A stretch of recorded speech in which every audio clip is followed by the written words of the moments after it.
Alright, y'all, so we're going to get started into Chapter 1. So where Chapter 0 it was kind of an introduction and reminder to kind of science itself, this chapter is going to deal with kind of an introduction to biology. Okay, so this one is about the study of life. So biology comes out of the fact that there is a huge amount of diversity of life present on this earth. So when biologists talk about it, we generally talk about it in terms of what's known as the biosphere.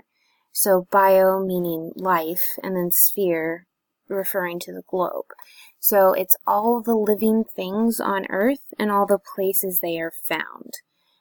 So you can see here, it's obviously just showing earth. Biosphere is everywhere where life exists on earth. So every part of the biosphere is interconnected with all of the other parts.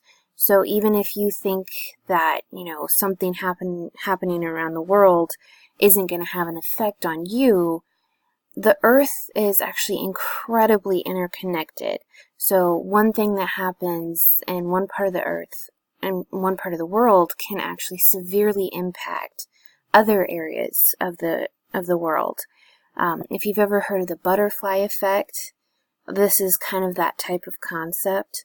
So the butterfly effect says that a butterfly flapping its wings in, say, China can start a chain reaction that causes a hurricane in the Atlantic. It's a little bit far out there. You don't necessarily think about all of the different things that would have to come together for that chain of events to actually work. But it is that same kind of idea, where if you change one little thing somewhere in the biosphere, you can actually change a lot of different things. We're actually seeing a lot of media attention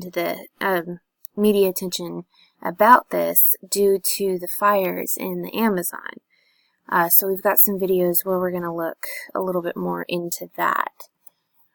So the biosphere includes many different environments. They can be broken down into habitats or biomes, really a lot of different things. They can also be broken down into whether or not they're land environments. So these are the biomes or the non-biome areas, which again we'll cover in a later chapter. Also includes water environments. So those are generally broken down into saltwater and freshwater environments. So again, you have very different species that live in saltwater versus freshwater, but they are all interconnected with each other again. Okay, so you have your tide pools, the open ocean, all with salt water, your estuaries, lakes, ponds, inland rivers, things like that would be your freshwater. You also have air environments. Okay, so we're not just talking about creatures that live on land, we're not just talking about creatures that live in the water, we also have to talk about creatures that at least spend part of their time in the air. Okay, so obviously, this is not talking about all of the atmosphere around Earth. You get up too high and there's not enough oxygen available for, any kind of life to survive up there. At least not life as we're really familiar with it. But so portions of the atmosphere are actually included in the biosphere. Okay. So when we talk about the biosphere, biodiversity is the variety of organisms that are in a given area.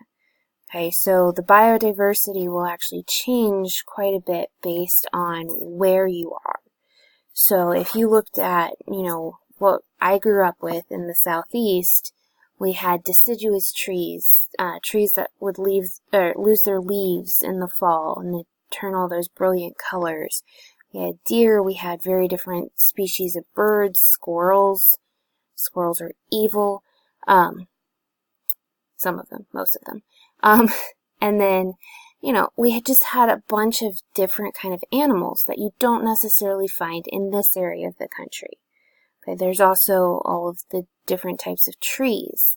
Okay, so in the southeast, you get a lot of pollinators. So there's pollen everywhere in the spring. You don't really get that here. Okay, so it's very, both areas are very biodiverse, but in different ways.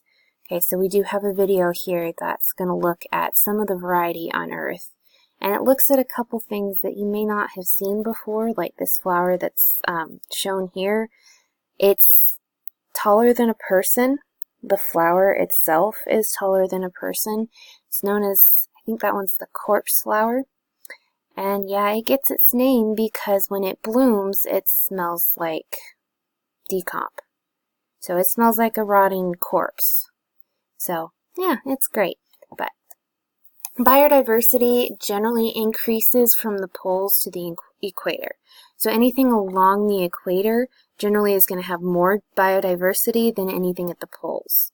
So if you think about that, I mean, it makes sense. If you think about Antarctica, okay, maybe some penguins, polar bears potentially at the poles, okay, you might have some whales, some sea, like fish species, okay. Generally don't have plants. It's too cold for that. Generally don't have humans, unless they're the crazy science researcher type, because that is actually a thing in Antarctica. So there's not a whole lot of biodiversity on the poles. When you get to the equator, you've got enough heat, generally enough moisture, that life can kind of just explode outwards. Okay, so you have the most biodiversity in those type of conditions. In fact, the type of conditions where you find the most biodiversity are actually rainforest conditions. So that circles back around to the Amazon again and why it's such kind of a huge issue that it's on fire right now, that it's being burned. Okay, so you can see biodiversity is greater closer to the equator. Not saying that there isn't biodiversity away from the equator, just that there is more at the equator. So again, this is back to the consistently warm temperatures. Generally, you will have some more moisture with that, usually, but not always. So that kind of works into the whole good environment for bacteria to grow, good environment for plants to grow. And when you have the plants, then you can actually support animal life and so on and so forth. So more terminology that we're going to deal with a lot in this class. You've got a species. So a species is a group of organisms that are closely related, and then they can also produce fertile offspring. So it means that the offspring will not end with, or the ancestral line, I guess you could say, will not end with the offspring. Those offspring will be able to go on and produce their own offspring and so on and so forth. Now this is a general term. It's not necessarily looking at each individual. So basically, if you have an animal that can't have offspring, it doesn't mean that they're not part of a species. Okay? If that species as a whole, if like say you have a dog that can't produce offspring, okay, it's still part of the dog species. Right? So another way to term it is just a particular type of living thing. So members of a species can interbreed to reproduce, and then there are about 2 million different living species that have been identified. That is actually a very small number for what the estimates are, especially because, again, the most biodiversity is found in like rainforests. And rainforests aren't necessarily welcoming to human exploration, so it's relatively difficult to go in and actually find these new species. But you will oftentimes hear of, oh, scientists discovered this new species, and look at how weird it looks, and they named it after this, and yeah, those are kind of weird headlines to me, because, yeah, of course they discovered a new species. Another interesting thing large majority of those different species that we know about are either insects or bacteria. And it's actually estimated that we know of less than 10% of all the bacterial species that exist. So if you think about that, it's way more than just 2 million different types of living species that are on this earth. So again, over half of the known species are insects, and scientists estimate that there are at least tens of millions of species that have yet to be discovered. And oftentimes oftentimes they estimate that a species will go extinct before any human ever recognizes that it's a species. So, with that cheery thought, biology.